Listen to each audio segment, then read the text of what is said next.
Hello and welcome back to my YouTube channel. I'm just going to give you some quick thoughts of the defeat for Newcastle United against Brighton. A really bad day at the office for Newcastle, but there's a lot of patterns that are emerging, I think, generally in these sort of big games between the teams like Villa, Newcastle, Brighton. The style of play is so crucial to everything that Newcastle do and Brighton do and Villa do. Home advantage makes a massive difference. Now, that's not an excuse for Newcastle, but look at Newcastle last year against Brighton, 4-1 victory. This year against Aston Villa, 5-1 victory. But a 3-0 defeat to Villa Park and a 3-1 defeat here. The levels are so similar and the abilities are so similar and the qualities are so similar of all three of those teams when they get going, the intensity going forward and everything like that. They're so defined that whoever starts quicker can dominate these games. And Newcastle did start okay, but it was pretty quickly that Brighton got the control of the game, and generally you would expect the home team to do that. But you know, when Newcastle don't, the worrying thing for Newcastle is when they're not able to grab the game by the scruff of the neck and really push from the very start, then they really lose the ability to hold on. And in that second half, it was just unacceptable again. The collapse. I wonder if last week against Liverpool and the sort of fallout from that perhaps had an impact. You know, only Eddie Howe and his team will know that, but it just wasn't Newcastle at all. I tweeted after the game, you know, pretty much every hallmark that Newcastle showed last season to get in the top four wasn't there. There was no intensity, there was no high press, there was no organisation at the back, and there was no structure, there was nothing in behind. There was anything that Newcastle did well last season, they didn't do tonight at all. And I think it goes back to what I said at the start. I think if you're not able to grab the game in the first 20 minutes, and we know how important that first 20 minutes is for Newcastle, particularly when they're at St James's Park and everything, they get in the game. And they showed that last week against Liverpool. Newcastle were the better team, and you know, usually when they get that, they don't let the game slip. They did last week, obviously, but they didn't even get that this week. And I think when you give that impetus to Brighton, who are very similar, then they can run away from you. And Evan Ferguson, obviously the story of the day, a hat-trick against Newcastle, and I wrote a piece on Evan Ferguson from last season, speaking to his coaches and speaking to people who know him best. So I know all about his qualities and his rise and how intelligent his game was from a young age. And I think it's no surprise to see where he is, and he's obviously going to be one of the next, if not the next player off the conveyor belt at Brighton who goes to a big club for a big fee.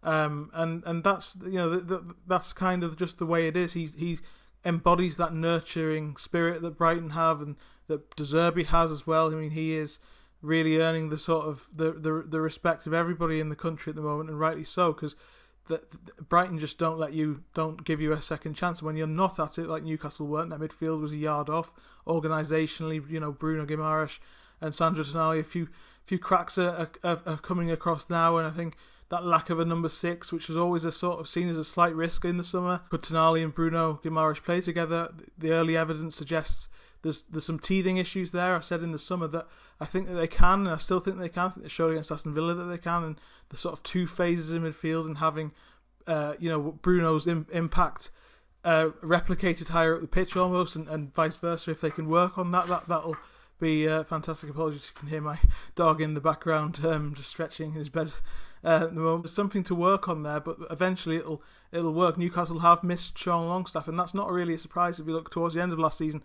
when he was injured, and his absence was obviously quite crucial. It doesn't help that Bruno's off his game a little bit. Teams have maybe slightly worked out how important he is to that press. If we put a bit of pressure on him and drag him further up the pitch, then you get a little bit more joy in behind. And Evan Ferguson was dropping in further away from the centre-backs, dragging them out. Brighton just exploited every weakness that Newcastle showed absolutely perfectly, and it's just one of those things that Newcastle need to work on.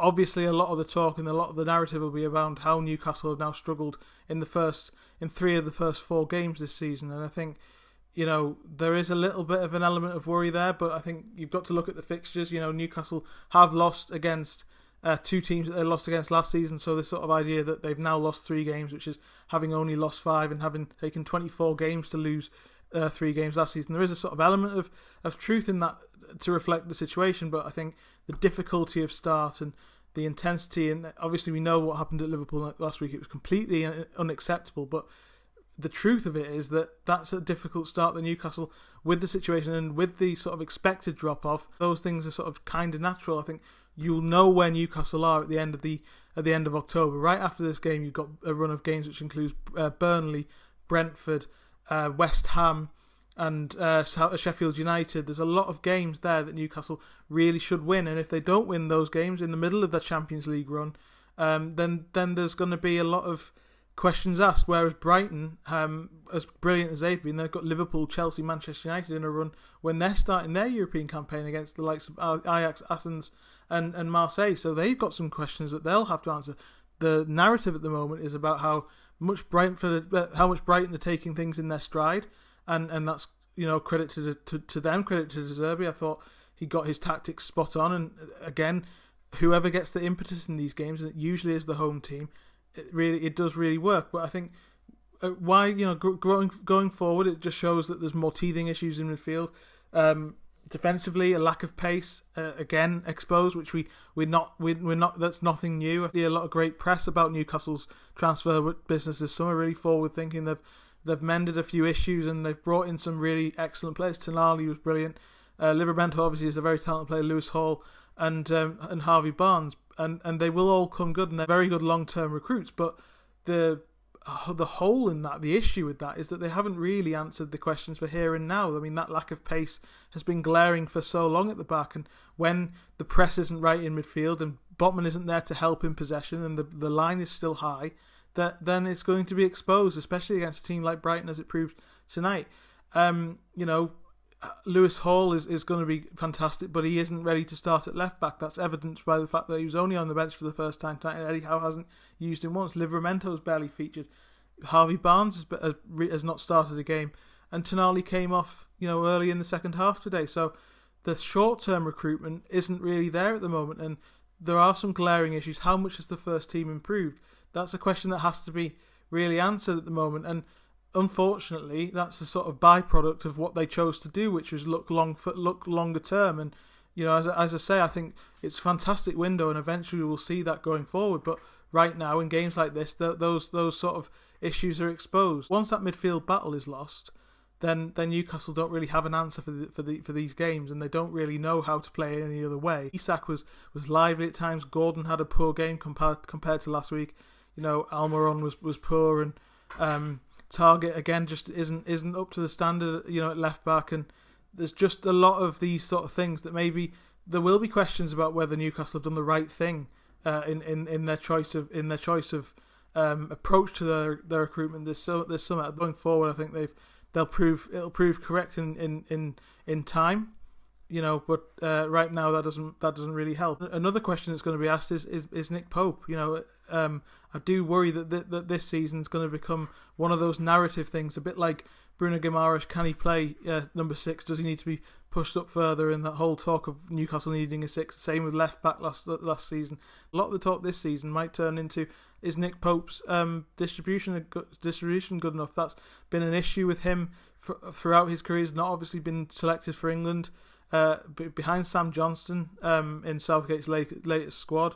And again, it was a poor mistake. His position, it wasn't great for Evan Ferguson's second goal as well. Maybe that's the next thing that Newcastle will need to look at. But first and foremost, I think that the pace in the back has been exposed. The lack thereof, should I say? So it's been a really poor day at the office. There's not really much else to say about it. But no time to panic. I think this isn't the time to panic. I think they've had a very difficult start. Brighton will have some questions to answer coming up, but they've answered every single one perfectly, barring that West Ham game, which was a bit bizarre last week because they played them off the park, and West Ham just caught them on a sucker punch. And Newcastle were never going to be able to do that because they don't really have the players and the understanding to sort of surrender the midfield and play a deep lie. When Brighton go to Villa, they might struggle. When Villa go to Brighton, they might struggle. And when both have come to St James's Park, they've also struggled to deal with whoever gets the intensity first will win the game. That's generally how this has gone. International break's coming at a fantastic time for Newcastle, and then obviously on to the Champions League next month. Ready for AC Milan first up, and then followed by Dortmund and PSG. So such exciting times ahead, and obviously Newcastle They need Sven Botman back quickly. We'll really know where Newcastle are by the end of October. It's when there's a run of fixtures where Newcastle really should win, and if they don't, that's when the questions need to be asked. It's a poor day at the office, and I think Newcastle will bounce back and bounce back quickly. Thank you very much for joining me. Please like, share and subscribe, and I'll see you next time. Cheers.